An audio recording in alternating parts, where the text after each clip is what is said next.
रामकृष्ण हरी सर्वांना. जसं मी बोलले की पुढचे 6 अध्याय मोठे असणार आहे. म्हणजे आपण जेव्हा 12वा अध्याय संपला, पुढच्या 12व्या नंतरचे जे 6 अध्याय ते मोठे असणार. त्याच्यामुळं आपल्याला जेवढं शक्य होईल तेवढं माऊलींचं पारायण करायचं आहे. ठीक आहे. आता काल म्हणजे याच्या आधी आपण 135 ओव्यांचं वाचन केलं होतं. आता तिथून पुढच्या 30 किंवा त्याच्यापेक्षा जास्त ओळ मी आता वाचत आहे.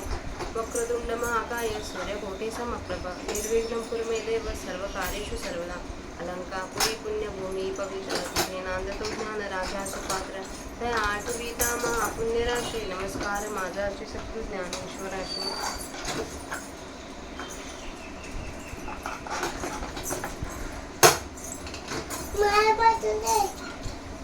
मनबुद्ध्यादी आघवी जियेची निटवटवी प्रकृत वन माधवी सदांची जे जळा जळी अंशी रहाट जे सरिसे ते चेतनागा तुझसी लटिके नाही पै राव परिवारून येणं आज्ञाची परचक्र जेणे का चंद्राचे पूर्णपणे सिंधू भरते नाना भ्रामकाचे सन्निधान लोहो करी सचेतन का सूर्य संभूजन श्रेष्ठ वेगा आगा मुख मिळविन पिलिया असे पोषण करी निरीक्षण कुर्मी जीवे पार्थात या परी आत्मसंगती ये शरीरी सजीवत्वाचा करी उपभोग जळा मग ती येते चेतना मणिपे अर्जुना आता धृती विवंचना भेदू ऐक तरी तत्वा परस्परे उघड जाती स्वभाव वैरे हे नवे पृथ्वी ते निरे न नाशिते निराते आठी तेज तेजा वायचे झुंज आणि गगनतव सहाज वायुभक्षे देवीचे कोणीही वेळे आपण काही सयाही न मिळे आतरिवोनी वेगळे आकाश हे ऐसी 5 महाभूते 5ही भूते न साहित्य एकमेकाते की तीही ऐक्याते ध्यास येते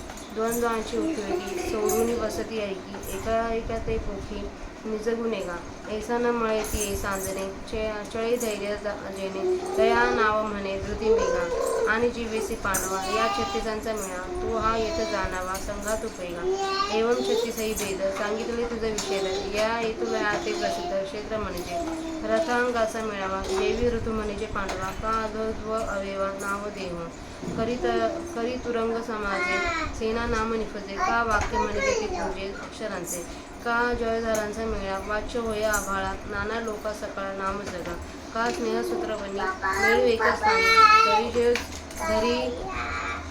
धरी जे जो जने दीपू होय तैसा 36 ये तत्वे मिळती जेणे एकत्वे तेने समूह परत्वे क्षेत्र म्हणते आणि वाहतेने कौतुके पाप पुण्य येथे पिते म्हणून आम्ही कौतुके क्षेत्र म्हणून एकाचे निमते देह म्हणती यादे परी असो हे अनंते नाम येया पै परतत्वा आरवते आणि स्थावरांता आतवते जे काही होते जाते क्षेत्राची हे परिस्वर नर उरगे घडत आहे योनी विभागी ते गुणकर्म संगे पडिले सांगते हेची गुण विवंचना पुढे म्हणी पहिला अर्जुना प्रस्तुत आता ज्ञाना रूप धाव क्षेत्र विस्तर सांगितले सविकार म्हणून आता उदाहरण ज्ञान ऐक ज्या ज्ञाना लागे गगनगीटाती योगी स्वर्गाची आडवंगी उमर ओढवली न करीतीची सिद्धीची चाळ न धरीती वृद्धीची पीडा योगा ऐसे दुबाड हेळसते तपोदुर्गे उलाडित ऋतुकोटी ओघांडित उलथुनी सांडित कर्मवली नाना भजन मार्गे धावत्या उघड्या अंगी एका रिगताचे सुरंगी सुषुम्नेचिया ऐसे जिये त्याने मुनीश्वरांचे उतानी वेदतरूच्या पानवली हिंडदाती तेईल गुरु सेवा या बुद्धी पाडवा जन्माचा सांडवा टाकीत असे ज्या ज्ञानाची रेगवणी अविद्येने आणि जीवा आत्मया बुजावणी मांडवणी दे जे इंद्रियांचे द्वारे आडी प्रवृत्तीचे पाय मोडे जे दैन्याची फेडी माणसाचे द्वैताचे दुकाळ पाहे साम्याचे सुयाने होय ज्या ज्ञानाची सोपे ऐसे करी मदाचा ठाऊची पुसे जे महामोहते ग्रासे नेदी आपकरू ऐसी उभाशवरू जे संसारते उन्मळे संकल्प पंखू पाखाळे अनावरा वेटाळे जे पाज्ञाते जे जयाचेनी उजाळे उघडती बुद्धीचे डोळे जीव देगांवरी लोळे आनंदाची ऐसे जे ज्ञान पवित्र निधान जेथे जयाचे सानिध्य जेथे विटाळले मन चोख विजे आत्मया जीव बुद्धी जे लागली होती क्षय व्याधी ते ज्याची सानिधी निरुजा करी ते अनिरूप्य की निरूपजे, ऐकता बुद्धी आणजे, वाचुनी डोळा देखिजे ऐसे नाही. मग तेची ये शरीरे जे आपले प्रभावी करी, ते इंद्रियांच्या व्यापारी डोळाही दिसे. पै वसंताचे रेगवणे, झाडाचे आणि साधेपणे, जाणीची देवी करणे, सांगते ज्ञान. आगा वृक्षाची पातळी, जळ चापडेमुळे ते शाखांचे बहाळी बहार दिसे. का भूमीचे मार्दव, सांगे कुंभाची लवलव, नाना आचार गौरव, सुकुले नाचणे. अथवा संभ्रमांचे आयती स्नेह जैसे व्यक्ती, का दर्शनाची प्रशस्ती पूर्ण पुरुष. नातरी केळी कापूर झाला, जेवी परिमळे जाणू आला. का भिगारी देखू ठेविला बाहेरी फांके, तैसे हृदयाचे ज्ञाने. जे देव उमटते चिन्हे, ती सांगतो आता अवधाने, सांगे ऐका. तर आपल्या 183 ओव्यांचं आता वाचन झालं आहे. आता आपण त्यांचा मराठीत अर्थ बघूया. मन बुद्धी वगैरे जिच्या योगाने प्रसन्न असतात, जी नेहमी प्रकृती शरीररूपी वनाच्या वसंत ऋतू आहे, जी जड व चेतन पदार्थात सारखे वागते, ती अर्जुन चेतना होय. हे मी तुला खोटे सांगत नाही. आपण लवाजमा वगैरे किती आहे हे राजास ठाऊक नसतानाही त्याची आज्ञाच जशी चक्राचे निवारण करते, अथवा पूर्ण चंद्राच्या उदयाने समुद्रात जशी भरती येते, पण आपल्या योगाने समुद्रात भरती आली हे जसे चंद्रास माहीत नसते, अथवा लोहचुंबकाची जवळी लोखंडास हालचाल कराव्यास लावते, अथवा सूर्याची संगती जशी लोकांस व्यापार कराव्यास लावते. अरे अर्जुना, कासवी ज्याप्रमाणे आपल्या पिल्लांचे पोषण मुख लावल्याशिवाय नुसत्या पाहण्याने करते, अर्जुना त्याप्रमाणे या शरीरात आत्मसंगती ही जडाला चेतन दशेला आणते. याप्रमाणे अर्जुना जडाला चेतन दिशेला आणल्या कारणाने ह्या आत्मसत्तेला चेतना असे म्हटले जाते. आता धैर्याच्या विचाराचा प्रकार आहे. तर 5 महाभूतांमध्ये एकमेकांशी त्यांच्या जातीच्या स्वभावाने उघड वैर आहे. पाणी पृथ्वीचा नाश करीत नाही काय, पाण्याला तेज आटवून टाकते. तेजाचे आणि वायूचे वैर आहे, आणि आकाश स्वभावतः वायूला नाहीसे करते. त्याप्रमाणे कोणत्याही वेळी आपण कशाने न मळता जे सर्व वस्तूंमध्ये शिरून पुन्हा सर्व स्वरूपतः अलग आहे, ते आकाश होय. अशी 5ही पंचमहाभूते एकमेकांना सहन करी नाहीत. असे त्यांचे स्वभावतः वैर असूनही ती पंचमहाभूते एक होऊन देहाच्या रूपाने प्रकट होतात. म्हणजे वैर्याविषयी वादविवाद सोडून एकोप्याने राहतात. इतकेच नव्हे काय, तर अर्जुन आपल्या गुणाने एक दुसऱ्याला पोषित असतो. याप्रमाणे ज्यांचे स्वभावतः एकमेकांशी पटत नाही, त्यांचे एकमेकांशी मैत्री असणे हे या धैर्याच्या योगाने चालते. त्याचे नाव तृतीय असे मी म्हणतो. आणि अर्जुना, वर सांगितलेल्या 35 तत्वांचा जीवाभावाने असणारा समुदाय, हा समुदाय येथे 36वी संगत नावाचे तत्व जाणावे. याप्रमाणे 36ही प्रकार तुला स्पष्ट सांगितले. त्या एवढ्यांना क्षेत्र म्हणतात, हे प्रसिद्ध आहे. चाक, जू वगैरे रथाच्या भागाच्या समुदायास अर्जुना ज्याप्रमाणे रथ म्हणावे, किंवा शरीराच्या वरच्या किंवा खालच्या अवयवास एकत्र मिळून जसे देह नाव होते येते, हत्ती घोडे वगैरेच्या समुदायात जसे सैन्य हे नाव उत्पन्न होते, किंवा अक्षरांच्या समुदायांना वाक्य म्हणतात, अथवा ढगांचा समुदाय आभा या नावाने बोलला जातो, अथवा सर्व लोकांस मिळून जग हे नाव येते, अथवा तेल, वात व अग्नी यांचा एके ठिकाणी संयोग करून ठेवले तोच लोकात दिवा म्हणून प्रसिद्ध आहे. त्याप्रमाणे ही 36 तत्वे ज्या एकतत्वाने जमा होतात, त्या समुदाय परत्वाने त्या क्षेत्र असे म्हटले जाते. लागवडीस आणलेल्या या शरीराच्या योगाने येथे शरीररूप शेतात पाप पुण्य पीक पिकते. म्हणून आम्ही कौतुकाने या देहाला क्षेत्र असे म्हणतो. कित्येकांच्या मताने याला देह असे म्हणतात. पण आता हे राहू दे. या क्षेत्राला आनंद नावे आहेत, परंतु परब्रह्माच्या अलीकडे व स्थावरा अखेरपर्यंत धरून त्या दोनच्या दरम्यान जे जे काही उत्पन्न होते व नाहीसे होते ते सर्व क्षेत्रच होय.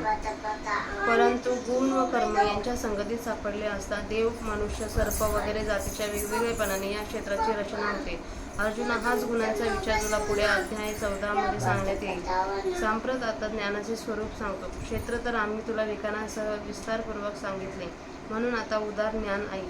ज्या ज्ञानाकरिता योगी हे स्वर्गाचा आडमार्ग ओलावून आकाश गिळतात, मूर्तीनं आकाशाचा लय करतात, आणि ज्या ज्ञानाकरिता योगी सिद्धीची इच्छा करीत नाहीत आणि ऐश्वर्याची पर्वा करत नाहीत आणि योगासारखी कष्टसाध्य गोष्ट तुच्छ मानतात, ज्या ज्ञानाकरिता कित्येक लोक तपरूपी डोंगर किल्ले ओलांडून पलीकडे जातात आणि कोट्यावधी आदमी यज्ञांच्या अनुष्ठानातून पार पडतात आणि कर्मरूपी वेलांची उलथापालथ करून आचरण करून त्याचा त्याग करतात, अथवा ज्या ज्ञानाकरिता कित्येक उघड्या अंकाने अंतर्बाह्य परिग्रह टाकून भजन मार्गाने धावतात व कित्येक सुषुम्नेच्या भुयारात शिरतात, याप्रमाणे मुनीश्वरांत या ज्ञानाच्या ठिकाणी इच्छा असते व ते मुनीश्वर ज्या ज्ञानाकरिता देवरूपी झाडांचे पान हिंडतात, म्हणजे संपूर्ण वेदांचे अध्ययन करतात.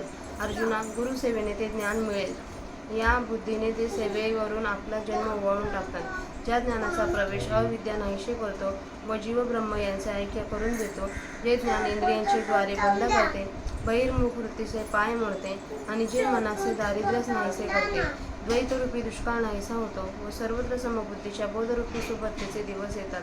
ज्या ज्ञानाची प्राप्ती अशी स्थिती प्राप्त करून देते, जे ज्ञान उन्मत्तपणाच्या ठाव ठिकाणा नाहीसा करते व जे जबरदस्त भ्रांतीस नाहीसे करते व जे हे आपले आणि ते दुसऱ्याचे ही गोष्ट शिल्लक राहू देत नाही.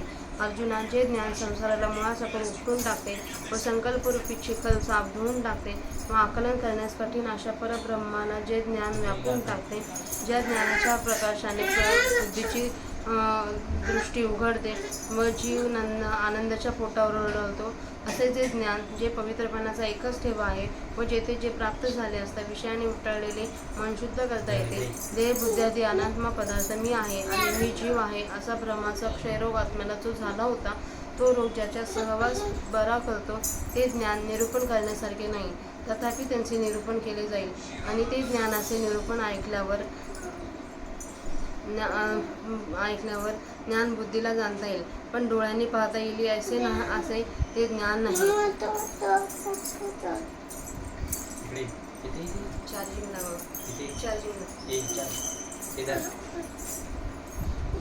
मग तेच ज्ञान जेव्हा या शरीरात आपली शक्ती प्रकट करते, तेव्हा ते इंद्रियांच्या क्रियेवरून डोळ्यांनाही दिसते. वसंताचा प्रवेश झाडांच्या टवटवीतपणावरून जाणता येतो, त्याप्रमाणे ज्ञानवान पुरुषांची इंद्रिये त्या पुरुषात ज्ञानाचे अस्तित्व दाखवितात. अरे अर्जुना, वृक्षाला जमिनीमध्ये पाणी सापडते, ते पाणी जरी डोळ्यांना प्रत्यक्ष दिसत नाही तरी ते बाहेरच्या फांद्यांच्या विस्तारावरून दिसते. अथवा अंकुराचा लुसलुशीतपणा हा जमिनीचा मृदूपणा सांगतो किंवा आचार हा चांगल्या फुलवानाचा थोरपणा दाखवतो. अथवा आदरातिथ्याच्या तयारीवरून जसा स्नेह प्रकट होतो किंवा दर्शनाने होणाऱ्या संबंधावरून पुण्य पुरुष ओळखू येतो, अथवा केळीत उत्पन्न झालेला कापूर जसा सुवासाने कळण्यात येतो, अथवा भिंगाच्या आत ठेवलेला जो दिवा त्याचा प्रकाश जसा भिंगाच्या बाहेर पसरतो, त्याप्रमाणे हृदयातील ज्ञानाच्या देहाच्या ठिकाणी जी लक्षणे उमटतात ती आता सांगतो. लक्ष देऊन ऐक. तर आजची झालेली माऊलींची सेवा, दुसरी सेवा माऊलींच्या समाधीवर अर्पण करूया आणि सेवेला स्वल्पविराम देऊया. जोपर्यंत ज्ञानेश्वरी पूर्ण होत नाही तोपर्यंत पूर्णविराम नाही देता येत आपल्याला, हे मी विसरते प्रत्येकाने. रामकृष्ण.